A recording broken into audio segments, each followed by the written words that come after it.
Olá, estamos de volta no nosso canal Reflexão e Ação e meu nome é Adilson. Eu sou a Sônia, sejam todas bem-vindas ao nosso canal.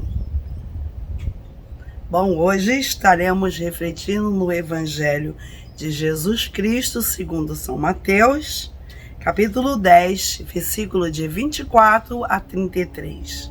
Então iniciemos em nome do Pai, do Filho e do Espírito Santo. Amém. Vinde, Espírito Santo, enchei os corações dos vossos fiéis e acendei neles o fogo do vosso amor. Enviai o vosso Espírito e tudo será criado e renovareis a face da terra. Oremos. Ó Deus, que instruíste os corações dos vossos fiéis com a luz do Espírito Santo, fazei que apreciemos retamente todas as coisas, segundo o mesmo Espírito, e gozemos sempre de sua consolação. Por Cristo, Senhor nosso. Amém. Proclamação do Evangelho de nosso Senhor Jesus Cristo segundo São Mateus. Glória a vós, Senhor. Naquele tempo, disse Jesus aos seus discípulos: o discípulo não está acima do mestre, nem o servo acima do seu senhor. Para o discípulo, basta ser como o seu mestre, e para o servo ser como o seu senhor. Se ao dono da casa eles chamaram de Beelzebu, quanto mais aos seus familiares. Não tenhais medo deles, pois nada há de encoberto que não seja revelado, e nada há de escondido que não seja conhecido. O que vos digo na escuridão, dizei-o à luz do dia. O que escutais ao pé do ouvido, proclamai-o sobre os telhados. Não tenhas medo daqueles que matam o corpo, mas não podem matar a alma. Pelo contrário, temei aquele que pode destruir a alma e o corpo no inferno. Não se vendem 2 pardais por algumas moedas? No entanto, nenhum deles cai no chão sem o consentimento do vosso Pai. Quanto a vós, até os cabelos da cabeça estão contados. Não tenhas medo, vós valeis mais do que muitos pardais. Portanto, todo aquele que se declarar a meu favor diante dos homens, também eu me declararei em favor dele diante do meu Pai que está nos céus. Aquele, porém, que me negar diante dos homens, também eu o negarei diante do meu Pai que está nos céus. Palavra da salvação. Glória a vós, Senhor. Mais um evangelho tremendo, né? Esse evangelho assim tem mesmo muitas coisas para a gente refletir, né? A primeira coisa que me vem à mente é que Jesus está dizendo que nós devemos declarar, que devemos divulgar o reino de Deus sem medo. Não termos medo daquele que só pode matar o nosso corpo, mas ter medo daquele que pode nos jogar no inferno com o corpo e tudo. Que pode matar a nossa alma, né? Uhum. Então a gente sabe quem é esse que Jesus está falando, né? É o demônio. Exatamente. E a gente deve ter medo do demônio, de fazer as obras dele, de dar ouvido para ele, porque ele pode nos levar à condenação eterna. Esse é o que nós devemos realmente temer. E por isso devemos procurar sempre buscar as obras de Deus para evitar o demônio, porque o demônio ele tem a potência de levar a nossa vida inteira para o inferno, corpo, alma, tudo. E na primeira parte do Evangelho também me fez refletir o seguinte: Jesus está dizendo para a gente, não tenhamos medo dessas pessoas que nos perseguem, porque se chamaram ele de Beelzebu, imagine o que vão chamar nós, né? Como se fôssemos da família dele. Nós somos da família de Jesus, né? Se chamar o chefe da família de Beelzebub, quanto mais... Se é o dono da casa, né, aqui no versículo 25, na parte final desse versículo, se ao dono da casa eles chamaram de Beelzebub, quanto mais aos seus familiares. Quer dizer, quando Jesus está falando isso, a gente entende, porque foi o que muitas vezes ele foi chamado, né? Muitos pensavam que ele era o demônio, né? Exatamente. É. Né? Muitos acusaram que ele fazia milagres em nome do diabo, né? E então, ele, o que ele fala assim, ó, o discípulo, ele não está acima do mestre, né? O discípulo, quer dizer, para ser discípulo, ele tem que seguir o mestre, né? Para ser um aluno, ele tem que seguir o professor, né? Uhum. Então, quer dizer, então não pode, o discípulo está acima do mestre, não faz sentido mesmo. Exatamente. O aluno não está acima do professor, um aluno não pode querer saber mais daquele que está ensinando para ele, né? Uhum. E ele... o objetivo é que o discípulo chegue ao mesmo nível do mestre e o servo chegue ao mesmo nível do servo, como ele está dizendo aí. Né? Basta sermos iguais. Uhum. Quer dizer, da mesma maneira como Jesus foi perseguido, nós também devemos ser perseguidos. Ele está dizendo assim, ó, para o discípulo basta ser como o seu mestre, e para o servo ser como o seu senhor, né? Até assim que eu falei que você não vai querer saber mais, mas Jesus já ensina que o que eu não falei errado, né? Que realmente eu falei para que o aluno não queira passar a autoridade do professor, que o aluno, né, não queira saber mais que o professor, mas pode ser igual, né? É o que Jesus está ensinando aqui abaixo, pode ser igual. Eu até me lembro, tem um livro muito bonzinho, muito legal, que ele fala assim, pequenas histórias e grandes lições. Eu acho que é esse o nome do livro, que tem vários contos. Aí tem uma parte que ele fala que o professor, ele não é mais do que um aluno bem aplicado, né? Quer dizer, um aluno bem aplicado, aquele que aprende com bastante diligência, aquele que é muito dedicado. Então, todo aquele que ensina que ele foi um bom aluno, né? Exatamente. Ele foi um bom aluno e continua sendo. Numa sala de aula, o professor é como se fosse o melhor aluno da sala. Então é isso aí, aqui esse evangelho está falando isso, que o servo, ele tem que ser como seu senhor, né? Porque isso ele sempre passou esse ensinamento para os apóstolos, esse né? É o objetivo, Esse ensinamento de Jesus sempre foi esse, né? Exatamente. Que ele se deu como exemplo para nós, né? Então por isso ele está falando aqui, então não tenhas medo deles, pois no versículo 26, né? Que ele está falando, se é o dono da casa, eles chamaram de Beelzebub. Quem é o dono da casa? É o próprio Senhor, né? Quanto mais aos seus familiares, quanto mais os seus seguidores, né? Nós que fazemos parte da família dele.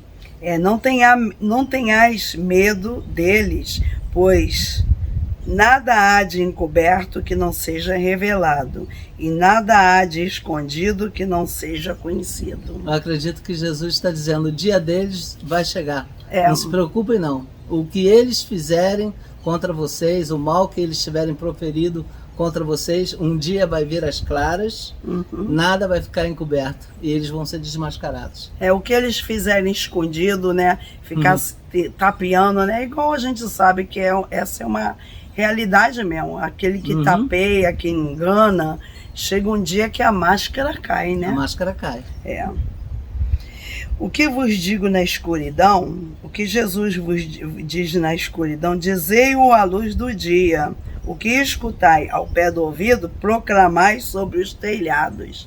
Quer dizer, porque Jesus, ele tinha um jeito particular, né, de instruir os apóstolos, né? Ele sempre falava com eles de maneira diferente, bem educativa, esclarecendo tudo para eles, que era porque eles iam ter essa missão depois de divulgar, né? Em muitas passagens, Jesus, nos seus discursos para a multidão em geral, ensinando as multidões, mas depois, em particular, ele pegava os apóstolos e ia explicar para os apóstolos, detalhe por detalhe, tudo o que ele havia falado e ensinado à multidão. Então, aos apóstolos, Jesus dava uma atenção especial e explicava tudo o que ele fazia durante o dia, durante os discursos dele, às multidões em geral. Isso que ele fala aqui no versículo 28, não tenhas medo daqueles que matam o corpo, mas não podem matar a alma. Pelo contrário, temei aquele que pode destruir a alma e o corpo no inferno. Então, isso daí realmente, com certeza que ficou muito vivo no coração dos apóstolos, dos discípulos de Jesus, né? Porque sofreram tremenda perseguição, né? Depois que Jesus foi. Certamente que essa passagem deve ter sido uma passagem bem usada por eles durante a perseguição. Lembrar sempre que o Senhor falou isso. Não tenham medo daqueles que matam o seu corpo, porque eles não vão poder matar a sua alma, né? Sim, é verdade. Muitos deram os seus corpos como mártires, mas receberam grande glória no céu por isso. E a gente vê também, a gente vê, deram, infelizmente, continuam dando, né? Ainda no mundo de hoje, existem pessoas morrendo por causa do Evangelho. Sim. Então, é isso aí. Isso daí conforta, né? E a pessoa saber, mas uma coisa também chama muita atenção em muitos relatos que a gente sabe dos martírios dos cristãos, né? Igual os que eram comidos nas arenas por leões famintos, eles todos eram encontrados com um sorriso no rosto, né? Eles não tinham cara de pavor, né? E César ficava, né, enfurecido, né? César ficava enfurecido, confuso, sem saber por que aqueles homens, morrer com uma morte tão violenta e horrível, assim mesmo ainda tinham um sorriso no rosto quando morriam. Igual o primeiro mártir São Estevão, né? Que quando ele morreu, ele deu um sorriso, né? E disse que estava vendo o céu aberto em Jesus, né? Com certeza que na hora derradeira o Senhor dá o conforto, né? O Senhor dá a paz que a pessoa precisa naquele momento, né? Se necessário até concede uma visão dessa, para que a pessoa possa se consolar e se deleitar sabendo que ela está indo para a glória. E olha, eu sempre gostei dessa parte aqui desse evangelho. Quanto a vós, até os cabelos da cabeça estão todos contados. Não tenhais medo, vós valeis mais do que muitos pardais. Então veja, né? O Senhor nos conhece tanto que Ele sabe até quantos fios de cabelo nós temos na cabeça. É incrível, né? Ele nos conhece e Ele diz mesmo, nós somos muito valiosos para o Pai. Nós somos muito valiosos. Deus sabe tudo, né? Nós sabemos que há trilhões de estrelas no céu, mas Deus sabe exatamente quantas são. Que a gente não faz nem ideia. Quando o Senhor fala assim, tudo que acontece na nossa vida não acontece sem a permissão de Deus, sem a aprovação de Deus, né? Isso é uma das coisas que mais me consolam nessa vida, sabia?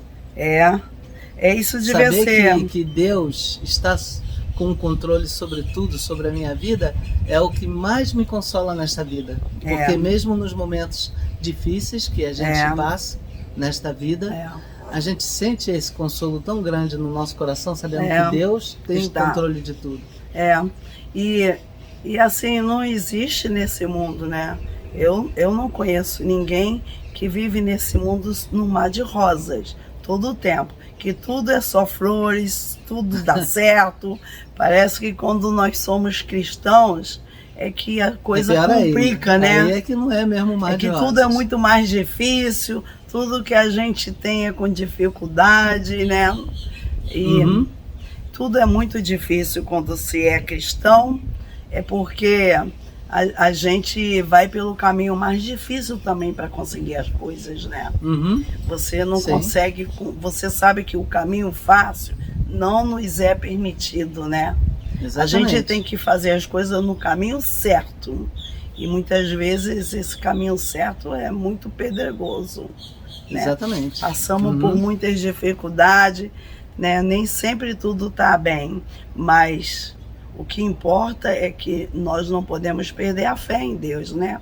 Acreditar que Ele está no controle de tudo, e esse evangelho de hoje está dizendo isso para a gente. O Senhor está no controle de tudo. Tenham coragem, não tenham medo, porque Deus sabe o que está acontecendo contigo e Ele sabe o que você precisa e no momento que você precisa. Parece que desligou. O Senhor sabe de tudo. E se Ele conhece, né, quantos fios de cabelo nós temos na cabeça, se Ele diz que nada vai acontecer com a gente que não seja da vontade, da permissão do Senhor, é muito incrível, né? A gente sabe que o Senhor prova a nossa fé.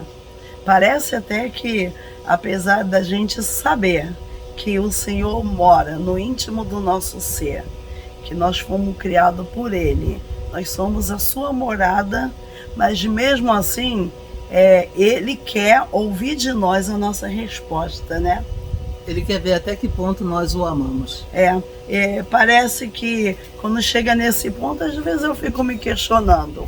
Se o Senhor conhece tudo, sabe tudo, por que Ele deixa a gente passar certas provações para Ele testar a nossa fé? São as provações. Ele sabe. Será que Ele não sabe que tamanho é a nossa fé, quanto é a dimensão da nossa fé? Ele nos deixa passar por certas situações difíceis na vida para ver como nós vamos reagir.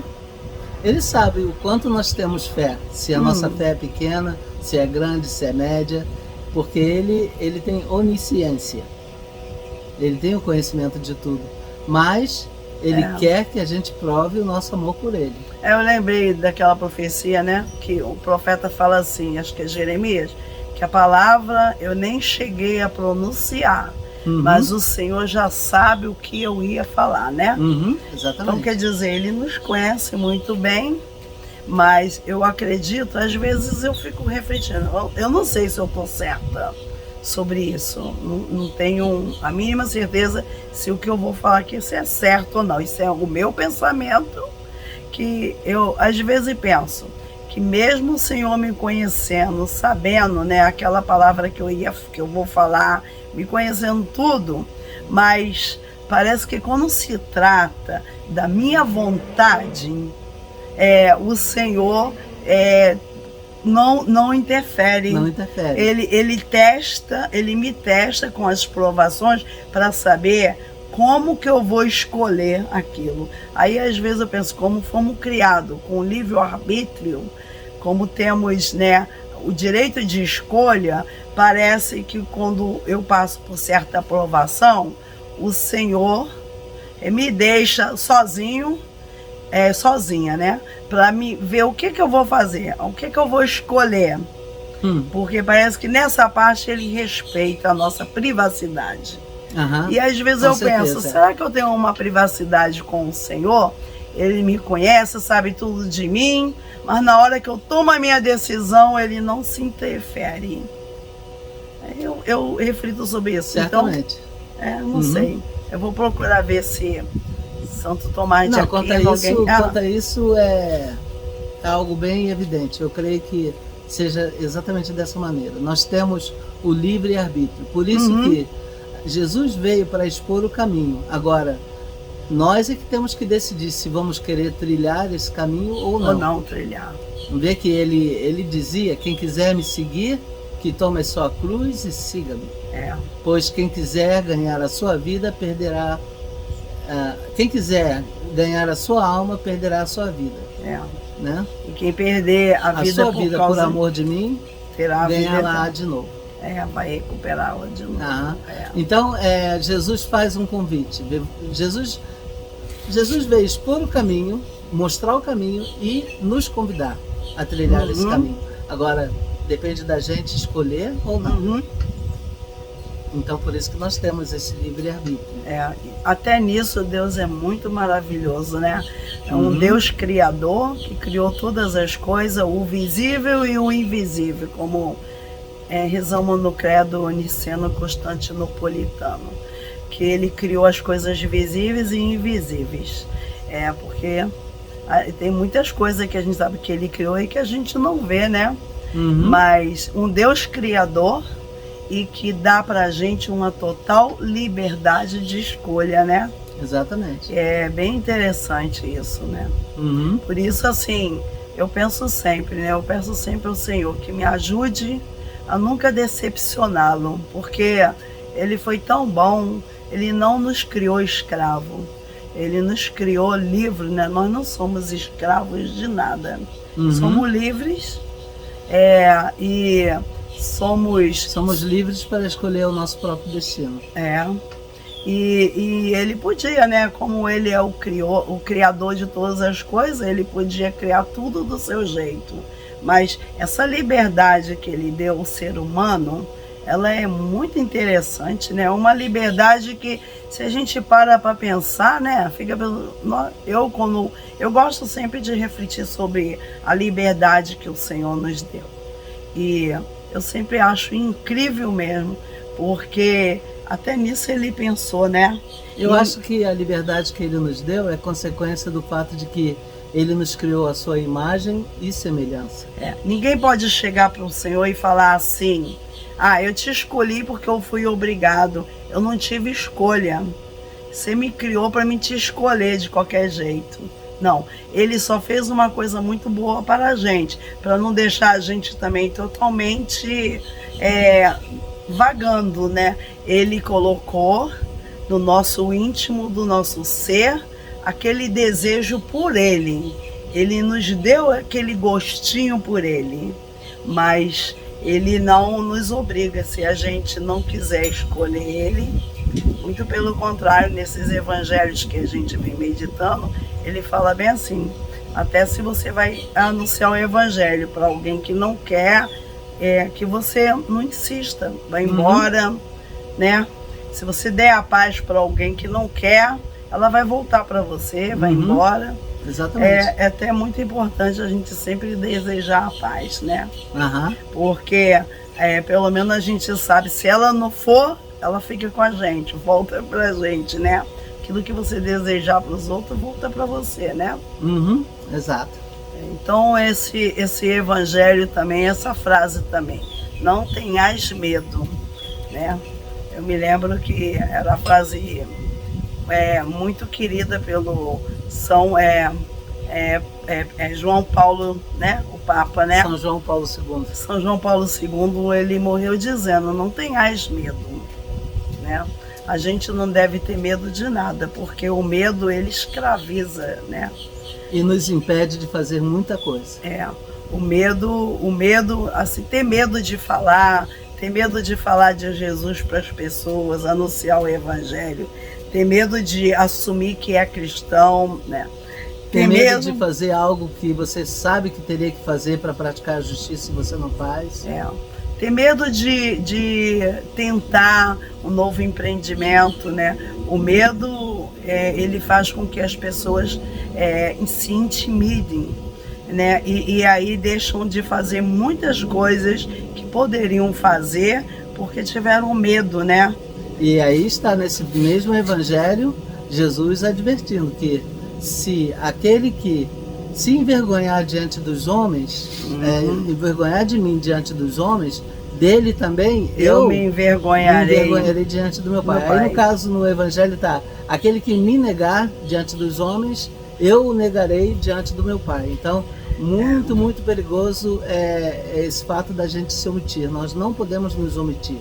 Eu me lembro desse evangelho que assim, eu tinha assim, muita vergonha de ler, de falar em público, e quando eu assumi a catequese, eu tinha muita vergonha de falar para os pais. Aí eu tinha vergonha, eu tinha muitas coisas que eu gostaria de falar e eu tinha medo de falar errado e tinha medo, tinha vergonha das pessoas ficarem me olhando e até do português errado, tudo era vergonha. Aí uma vez, me lembro que eu vinha do trabalho com as minhas primas, mas em silêncio, eu ia subindo os degraus da estação de Sampaio, bem longo, e eu comecei, esse evangelho veio na minha mente: aquele que se envergonhar de mim, eu me envergonharei dele no último dia. Foi esse evangelho que eu vim refletir. Aí eu comecei a ficar muito preocupada, porque eu deixava de falar muitas coisas, de fazer, porque eu tinha vergonha de fazer isso em público. E aí eu comecei a pedir ao Senhor que me libertasse dessa vergonha. E foi quando eu fui enfrentando, né? Aí hoje em dia, existem muitas pessoas que pensam que eu nunca tive vergonha na minha vida. Mas tudo aquilo que a gente não consegue fazer por nós mesmos, temos que pedir a ajuda de Deus para que nos encoraje, que nos ajude a fazer, né? A realizar. A melhor maneira de se enfrentar o medo é fazendo aquilo que te dá medo. Por exemplo, se você tem medo de viajar de avião, você compra um ticket e vai viajar de avião. Porque a única maneira de você enfrentar o medo é você fazendo aquilo que você tem medo de fazer. Então as mensagens de hoje desse evangelho são muitas, né? E uma bem confortadora é que o Senhor nos conhece, Ele sabe quem nós somos e Ele nos ama. Nós somos muito importantes para o Senhor e não devemos ter medo de anunciar o reino de Deus, de falar para todo mundo, fazer com que o reino de Deus aconteça no meio de nós. E não se preocupem, e isso eu digo para nós também, né? Claro, não nos preocupemos em o que nós vamos dizer e no momento em que nós vamos dizer, porque o Espírito Santo sempre nos inspira. É verdade. Sempre nos ajuda. Isso nós damos o nosso testemunho. Já nos vimos em situações de falar para muita gente e não sabíamos. E me lembro que falamos já num auditório que tinha umas 2.000 pessoas, uma vez no campo do Botafogo, né, na Assembleia, e o padre nos dá um microfone e eu falo: meu Deus, e agora? Eu ainda estava lutando. Quando o Frei Luciano deu o microfone no estádio lá do Glorioso, em Marechal Hermes, eu fiquei: e agora? Aí eu falei, até hoje eu não sei o que eu falei, mas eu falei. Mas eu já falei para ela isso. É muito mais fácil você falar para um estádio com 10.000 pessoas do que você falar para 20 pessoas dentro de uma sala fechada.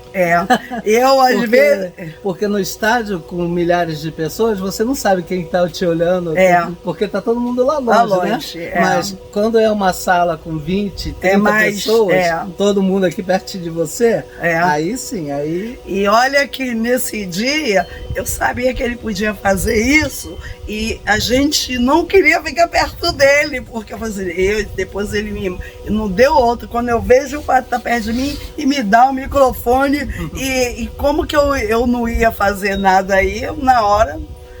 Enfrentou o medo. Enfrentei o medo e falei, bom, mas é isso. E quando terminou de falar, como que se sentiu bem, né? Se feliz, sentiu livre daquele eu agradeci a Deus que eu falei: Senhor, Tu me colocou as palavras na boca e obrigado por isso, né? Obrigado por isso. Então foi, foi algo que a gente tem que enfrentar o medo, a gente tem que se encorajar, senão nós não vamos em lugar nenhum nessa vida, né? Isso é verdade. Então o medo é uma das maiores traves do ser humano. Nossa, escraviza, ele escraviza. A gente tem que pensar assim: ninguém é melhor do que ninguém. Você viu no Evangelho, falou: nem o servo está acima do seu Senhor, mas está igual.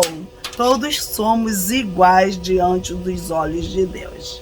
E a gente ter medo é porque a gente às vezes pode pensar que nós somos inferiores, vamos errar, vamos falar coisa errada, mas se nós estamos com o coração, com o propósito de fazer a vontade do Senhor, devemos confiar que o Senhor colocará as palavras certas na nossa boca naquele momento. Tudo é possível para aquele que crê. Amém. Louvado e glorificado seja nosso Senhor Jesus Cristo. Para sempre seja louvado. Então, nós vamos terminando por aqui, né?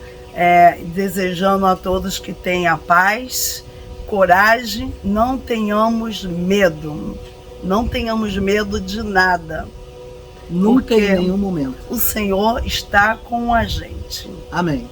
Então, terminamos em nome do Pai, do Filho, do Espírito Santo. Amém. Amém. Até amanhã, se Deus quiser. Até amanhã.